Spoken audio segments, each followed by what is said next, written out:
இஸ்ரேலுக்கும் ஹமாஸுக்கும் இடையில நடக்கிற போரை முடிவுக்கு கொண்டு வரதுக்கான முயற்சிகள் இப்ப மிக முக்கியமான ஒரு கட்டத்தை எட்டியிருக்கு. குறிப்பா இஸ்ரேல் பிரதமர் பெஞ்சமின் நெட்டன்யாகு இதுக்கு சாதகமான ஒரு பதிலை சொல்லியிருக்கிறாரு, பச்சை கொடி காட்டியிருக்கிறாருன்ற மாதிரியான தகவலும் வெளியாகி இருக்கு. ஆனா இந்த போர் நிறுத்த முயற்சிகள் இஸ்ரேல் பிரதமர் பெஞ்சமின் நெட்டன்யாகு தன்னுடைய பதவியை இழக்க வைக்க முடியும் என்ற மாதிரியான கருத்துக்கள் கூட ஒரு பக்கம் முன்வைக்கப்பட்டு வருது. இப்ப காசா போர்ல என்ன நடந்து கொண்டிருக்கு, இஸ்ரேல் பிரதமர் பெஞ்சமின் நெட்டன்யாகு தன்னுடைய பதவியை இழக்கிறதுக்கான ஒரு சூழலை இந்த போர் நிறுத்தம் உருவாக்க முடியுமா? இதை பற்றி தான் இந்த காணொலியில பார்க்க போறோம். வணக்கம், நான் கிருஷாந்த் ராஜா. காசாவில் 2 மிக முக்கியமான நகரங்களில் இஸ்ரேல் ராணுவம் தாக்குதலை தீவிரப்படுத்தி இருக்கு. முதலாவது கான் யூனிஸ் என்று சொல்லப்படுற பிரதேசம், அடுத்தது ரஃபா பகுதி. தொடர்ச்சியா இஸ்ரேல் ராணுவம் முன்னேறி கொண்டிருக்கிறதா அல் ஜசீரா ஊடகத்திலேயும் இன்றைக்கு திரும்பவும் ஒரு செய்தி வெளியிடப்பட்டிருக்கு. நேற்று இரவு மட்டும் நடத்தப்பட்ட தாக்குதல்ல, வான்வழி தாக்குதல்ல இந்த 2 நகரங்கள்லையும் 12 பேருட உயிர்கள் காவு கொள்ளப்பட்டிருக்கு. குறிப்பா மத்திய காசாட பியூரைட் முகாம்ல 6 பேர் பலியாகி இருக்கிறதா சொல்லப்படுது. ஒட்டுமொத்தமா இதுவரைக்கும் 36,439 பேருட உயிர்கள் இந்த மோதல்ல காவு கொள்ளப்பட்டிருக்கு. 82,000க்கும் அதிகமானவர்கள் காயமடைஞ்சிருக்கிறாங்க. ஆயிரக்கணக்கானவர்கள் காணாம போயிருக்கிறாங்க. என்ன நடந்தது என்று சொல்லி இதுவரைக்கும் எந்த ஒரு தகவலும் கிடையாது. கட்டட இடிபாடுகளுக்குள்ள சிக்கியிருக்கிற பிணங்களை மீட்க முடியாம போயிருக்கு. அவங்களுடைய எண்ணிக்கை எத்தனைன்றது இதுவரைக்கும் யாருக்கும் தெரியாது. இதே நேரத்தில் கடுமையான ஷெல் ஆர்ட்லரி தாக்குதல் நடத்தப்பட்டு வருது. நேருக்கு நேர் மோதல் மத்திய காசாட பல பகுதிகளையும், கான் யூனிஸ் உள்ளிட்ட பகுதிகளிலையும் நடந்து வருது. குறிப்பா ஷுஜாயா நகர் என்று சொல்லப்படுற பகுதியில பீரங்கி தாக்குதலும் ட்ரோன் தாக்குதலும் இஸ்ரேல் ராணுவத்தால் நடத்தப்பட்டு வரதா சொல்லப்படுது. இந்த பகுதியில இஸ்ரேல் ராணுவம் தரைவழி தாக்குதலை தீவிரப்படுத்தாம ட்ரோன்களை பயன்படுத்தி தாக்குதலை நடத்தி கொண்டிருக்கிறதா தகவல்கள் வெளியாகி கொண்டிருக்கு. இதே நேரத்தில் நெட்சரீம் என்று சொல்லப்படுற ஒரு பகுதியை திரும்பவும் இஸ்ரேல் ராணுவம் தங்களுடைய கட்டுப்பாட்டுக்குள்ள கொண்டு வரதுக்கான ஒரு போர் உத்தி இருக்கலாம் என்று சொல்லி போரியல் நிபுணர்கள் ஒரு கருத்தை முன்வைக்கிறாங்க. குறிப்பா வடக்கு காசாவையும் தெற்கு காசாவையும் இந்த பிரதேசம் பிரிக்குது. இதன் மூலமா இது ஒரு கொரிடோர் பகுதி என்று சொல்லப்படுது. இந்த பிரதேசத்தை கைப்பற்றதன் மூலமா ஒரு மிக முக்கியமான வெற்றி அடைஞ்சு கொள்ள முடியும் என்று சொல்லி இஸ்ரேல் ராணுவம் ஒரு போர் உத்தியா இதை பயன்படுத்துறதுக்கான முயற்சிகள் ஈடுபட்டு வந்தாலும் அது பலனளிக்காது, வெற்றி கிடைக்காது அதன் மூலமா என்ற தகவல்கள் கூட இப்ப போரியல் நிபுணர்களால முன்வைக்கப்பட்டிருக்கு. என்ன நடக்கும் என்றது தெரியாது. இதே நேரத்தில் போர் நிறுத்தம் சம்பந்தமான விஷயத்தை பொறுத்த வரைக்கும் அமெரிக்கா 3 கட்டங்களை கொண்ட ஒரு போர் நிறுத்த உடன்படிக்கை, ஒரு முன்மொழிவை முன்வச்சிருந்தது. அமெரிக்க ஜனாதிபதி ஜோ பைடனால இந்த 3 கட்டங்களை கொண்ட போர் நிறுத்த முன்மொழிவு முன்வைக்கப்பட்டிருந்தது. இதுக்கு 2 தரப்புல இருந்தும் இதுவரைக்கும் ஒரு உறுதியான பதில் சொல்லப்படாம இருக்கு. ஏற்கனவே ஹமாஸ் இயக்கம் சொல்லியிருந்த விஷயம் தான், இதை நாங்கள் சாதகமாக பரிசீலிக்கிறதுக்கு தயாராக இருக்கிறோம், நேர்மறையாக இதை நாங்கள் பாசிட்டிவாக பரிசீலிப்போம் என்று சொல்லி ஏற்கனவே ஹமாஸ் தரப்புல இருந்து சொல்லப்பட்டிருந்தது. அமெரிக்கா இன்றைக்கு சொல்லியிருக்கிற ஒரு மிக முக்கியமான விஷயம், ஹமாஸுக்கு இந்த விஷயம் அறிவிக்கப்பட்டிருக்கு. ஹமாஸ் இந்த போர் நிறுத்த முன்மொழிவை ஏற்றுக்கொள்ளுமா இருந்தா இஸ்ரேலை ஏற்றுக்கொள்ள வைக்கிறது எங்களுடைய பொறுப்பு என்ற விஷயம் அமெரிக்காவால ஹமாஸ் இயக்கத்துக்கு இன்றைக்கு அறிவிக்கப்பட்டிருக்கிறதா சொல்லப்படுது. ஆனா இஸ்ரேல் பிரதமர் சார்பா இதுவரைக்கும் எந்த ஒரு அறிவிப்பும் வெளியிடப்படலை, இந்த ஒரு தீர்மானமும் இதுவரைக்கும் எடுக்கப்படாமல் இருக்கு. இன்றைக்கு ஒரு மிக முக்கியமான பாராளுமன்ற கூட்டம் நடத்தப்பட்டிருக்கு. இது க்ளோஸ் டோர் மீட்டிங் என்று சொல்லப்படும். வெளிநபர்களுக்கு யாருக்குமே இதுல கலந்து கொள்றதுக்கான அனுமதி கிடையாது. அங்க பேசப்பட்ட விஷயங்கள் என்ன, எடுக்கப்பட்ட தீர்மானங்கள் என்னன்னு சொல்லி இதுவரைக்கும் எந்த ஒரு உறுதியான தகவலும் வெளிவராம இருக்கு.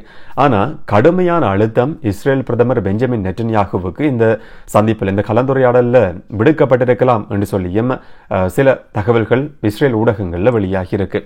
இன்னும் ஒரு பக்கம் போர் அமைச்சரவையில கூட்டமும் நடந்திருக்கு. இதுக்குள்ளேயும் கடுமையான அழுத்தம் இஸ்ரேல் பிரதமர் பெஞ்சமின் நெட்டன்யாகுவுக்கு விடுக்கப்பட்டிருக்கு. ஒரு பக்கம் சொல்லப்படுற விஷயம், இந்த போர் நிறுத்த முன்மொழிவை இஸ்ரேல் பிரதமர் ஏற்றுக்கொள்ளணும் என்றது சிலரால முன்வைக்கப்படுற ஒரு விதமான அழுத்தம். இன்னும் சிலர் முன்வைக்கிற அழுத்தம் என்னன்னு சொன்னா, குறிப்பா இஸ்ரேல் அரசாங்கத்துக்குள்ள, கூட்டணி அரசாங்கத்துக்குள்ள இருக்கிற வலதுசாரிகள் முன்வைக்கிற அழுத்தம் என்னன்னு சொன்னா, இதை இஸ்ரேல் அரசாங்கம் ஏற்றுக்கொள்ளக்கூடாது, ஹமாஸை முற்றுமுழுதா அழிக்கணும், இல்லாட்டி அந்த காசா ஸ்ட்ரிப், காசா பகுதியை முற்றுமுழுதா இஸ்ரேல் கட்டுப்பாட்டுக்குள்ள வச்சிருந்தா மட்டும்தான் எதிர்காலத்தில் இஸ்ரேலுக்கு எந்த விதமான அழுத்தங்களும் இல்லாட்டி தாக்குதல்கள் இனி நடத்தப்படாமல் இருக்கும். எங்களுடைய பாதுகாப்பை உறுதிப்படுத்துறதுக்காக ஹமாஸ் அழிக்கப்பட வேண்டியிருக்கு, காசாவை ஒட்டுமொத்தமா கைப்பற்ற வேண்டியிருக்குன்ற விஷயத்தை சில அமைச்சர்கள் முன் வச்சிருக்கிறாங்க. இதை இஸ்ரேல் பிரதமர் பெஞ்சமின் நெட்டன்யாகு இந்த போர் நிறுத்த முன்மொழிவை ஏற்றுக்கொள்வாரா இருந்தால் நாங்கள் பதவி விலகிறதுக்கு கூட தயாரா இருக்கிறோம் என்ற மாதிரியான அழுத்தம் கூட அவருக்கு விடுக்கப்பட்டிருக்கு. இன்னொரு பக்கம் குறிப்பா இஸ்ரேலிட பாதுகாப்பு அமைச்சருக்கும் அமெரிக்க ராஜாங்க செயலாளர் ஆண்டனி பிளிங்கனுக்கும் இடையில தொலைபேசி மூலமான ஒரு உரையாடல் நடத்தப்பட்டிருக்கு. இதுல பேசப்பட்டிருக்கிற மிக முக்கியமான விஷயம் என்னன்னு சொன்னா, காசாவுக்குள்ள இப்போ ஏதோ ஒரு வகையில போர் முடிவுக்கு வந்தாலும் ஹமாஸ் இயக்கம் காசாவை நிர்வகிக்கிறத அமெரிக்காவோ இஸ்ரேலோ இதுவரைக்கும் விரும்பாம இருக்கு. அதுக்கான அனுமதியை எங்களால் தர முடியாது என்று சொல்லி ரெண்டு தரப்புமே அறிவிச்சிருக்கு. அப்ப போர் நிறுத்தம் எட்டப்பட்ட இல்லாட்டி ஒரு போர் முடிவுக்கு வந்ததுக்கு பிறகு காசாவினுடைய நிர்வாகம் யார்கிட்ட ஒப்படைக்கப்படும், இல்லாட்டி அந்த நிர்வாகம் எப்படி முன்னெடுக்கப்படும் என்றது சம்பந்தமான விஷயங்கள் ரெண்டு பேருக்கும் இடையில பேசப்பட்டிருக்கிறதா தகவல்கள் வெளியாகி இருக்கு. இஸ்ரேலினுடைய பாதுகாப்பு அமைச்சரும் இந்த போர் அமைச்சரவையில கூட்டத்தில் முன்வச்சிருக்கிற மிக முக்கியமான விஷயமும் கூட இதுதான். ஒரு போர் நிறுத்தம் எட்டப்படுறது அதெல்லாம் ஒரு பக்கம் இருந்தாலும் காசாட நிர்வாகத்தை யாரோட கைகளில் நாங்கள் ஒப்படைக்கிறது என்ற கேள்வியை அவரும் கூட முன் வச்சிருக்கிறாரு. எதிர்கட்சி தலைவரை பொறுத்த வரைக்கும், இஸ்ரேல் எதிர்கட்சி தலைவரை பொறுத்த வரைக்கும் அவர் சொல்லியிருக்கிற விஷயம் என்னன்னு சொன்னா, அங்க இருக்கிற பணைய கைதிகளை மீட்கும் வரைக்கும் இந்த போர் நிறுத்தம்ன்றது கட்டாயம் ஏற்படுத்தப்பட வேண்டிய ஒன்று. அமெரிக்கா முன் வச்சிருக்கிற முன்மொழிவை நாங்கள் ஏற்றுக்கொள்வோம் என்ற மாதிரியான ஒரு கோரிக்கையை தான் இஸ்ரேலுடைய எதிர்கட்சி தலைவரும் கூட இப்ப முன் வச்சிருக்கிறாரு. ஒரு மிகப்பெரிய அழுத்தத்தின் மத்தியில இஸ்ரேல் பிரதமர் பெஞ்சமின் நெட்டன்யாகு இப்ப இருந்து கொண்டிருக்கிறாரு. இதை ஏற்றுக்கொள்றதா இதை நிராகரிக்கிறதா என்று சொல்லி முடிவெடுக்க முடியாத ஒரு நிலைமையில் அவர் தடுமாறி கொண்டிருக்கிறதா செய்திகள் வெளியாகி கொண்டிருக்கு. போர் நிறுத்த முன்மொழிவை ஏற்றுக்கொண்டாலும் ஒரு வகையில சிக்கல் இருக்கு, நிராகரிச்சாலும் இன்னும் ஒரு வகையில சிக்கல் இருக்கு. குறிப்பா கூட்டணி அரசாங்கம் தான் இப்ப இஸ்ரேலுக்குள்ள இருக்கு. கூட்டணி அரசாங்கத்துக்குள்ள இருக்கிற வலதுசாரிகள் அரசாங்கத்துக்கான ஆதரவை விலக்கிக் கொள்ள முடியும், வெளியேற முடியும் என்று சொல்லி சொல்லப்படுது. அப்படி வெளியேற பட்சத்துல இஸ்ரேல் பிரதமர் பெஞ்சமின் நெட்டன்யாகு தன்னுடைய பதவியை இழக்கிற நிலைமை உருவாகலாம் என்று சொல்லி சில அரசியல் ஆய்வாளர்கள் சொல்றாங்க, ஒரு கருத்தை முன் வைக்கிறாங்க. இன்னும் ஒரு பக்கம் சில அரசியல் ஆய்வாளர்கள் என்ன சொல்றாங்கன்னு சொன்னா, இப்ப எதிர்கட்சிகள் இந்த போர் நிறுத்த முன்மொழிவை ஏற்றுக்கொள்ளுங்கன்னு சொல்லி ஒரு ஆலோசனையை பெஞ்சமின் நெட்டன்யாகுவுக்கு தொடர்ச்சியா சொல்லி கொண்டிருக்கிறாங்க. இப்ப வலதுசாரிகள் அரசாங்கத்துக்குள்ள இருந்து வெளியேறினாலும் எதிர்கட்சிகளினுடைய ஆதரவை பெற்றுக்கொண்டு பெஞ்சமின் நெட்டன்யாகு தன்னுடைய பதவியை தக்க வச்சு கொள்றதுக்கான வாய்ப்பு இருக்கு என்று சொல்லியும் சில அரசியல் ஆய்வாளர்களால சொல்லப்பட்டு வருது.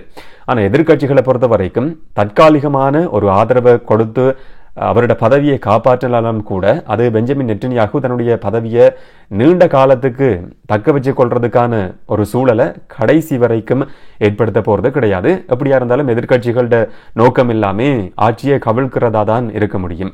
குறுகிய காலத்துக்குள்ள தங்களுடைய ஆதரவை அவர்கள் திரும்பவும் பெற்றுக்கொள்றதுக்கான ஒரு சூழல் உருவாக முடியும் என்ற மாதிரியான விஷயம் கூட இன்னும் ஒரு பக்கம் பேசப்பட்டு வருது.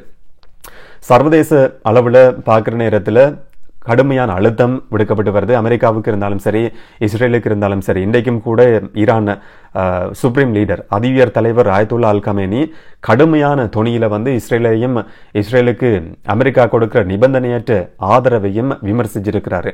இந்த மாதிரியான ஒரு நிபந்தனையற்ற ஆதரவு தான் இஸ்ரேல் இப்படி கொடூரமான தாக்குதலை தொடர்ச்சியா நடத்துறதுக்கான காரணம் என்ற மாதிரி ஈரானினுடைய சுப்ரீம் லீடர் இன்றைக்கும் திரும்ப கடுமையான ஒரு விமர்சனத்தை முன் வச்சிருக்கிறாரு.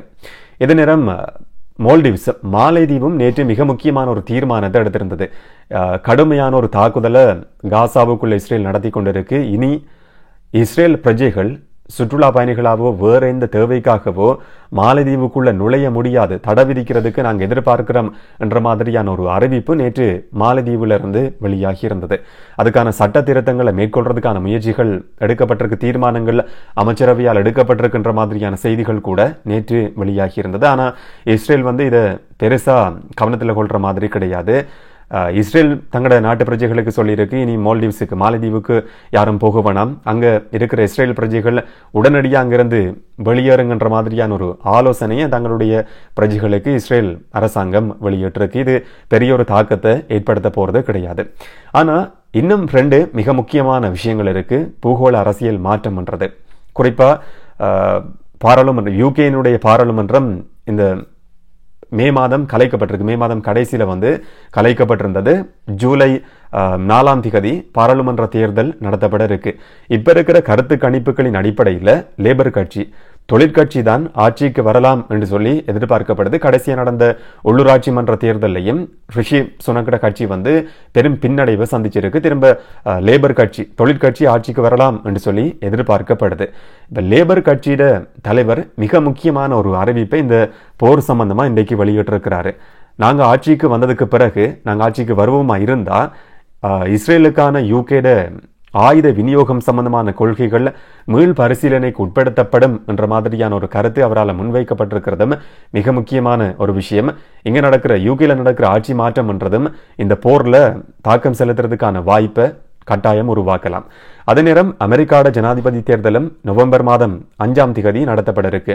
ஜோ பைடன் பின்னடைவில் இருக்கிறார் என்ற மாதிரியான தகவல்களும் வெளியாகி கொண்டிருக்கு. ஆனா டொனால்ட் ட்ரம்ப் திரும்ப சில நேரங்களில் அவர் ஜனாதிபதியா வருவாரா இருந்தா அவருடைய கொள்கைகள் என்னன்றதை பற்றி இதுவரைக்கும் தெளிவான ஒரு செய்தியோ தகவலோ கிடையாது. என்னன்னு சொன்னா இந்த இஸ்ரேல் ஹமாஸ் போரை பொறுத்த வரைக்கும் அது சம்பந்தமான எந்த ஒரு விஷயத்தையும் வெளிப்படையா இதுவரைக்கும் டொனால்ட் ட்ரம்ப் தெரிவிச்சது கிடையாது. அப்ப அவரோட நடவடிக்கைகள் அவர் ஆட்சிக்கு வருவாரா இருந்தா அவரோட நடவடிக்கைகள் எப்படி இருக்கும் என்றதும் தெளிவில்லாம இருக்கு.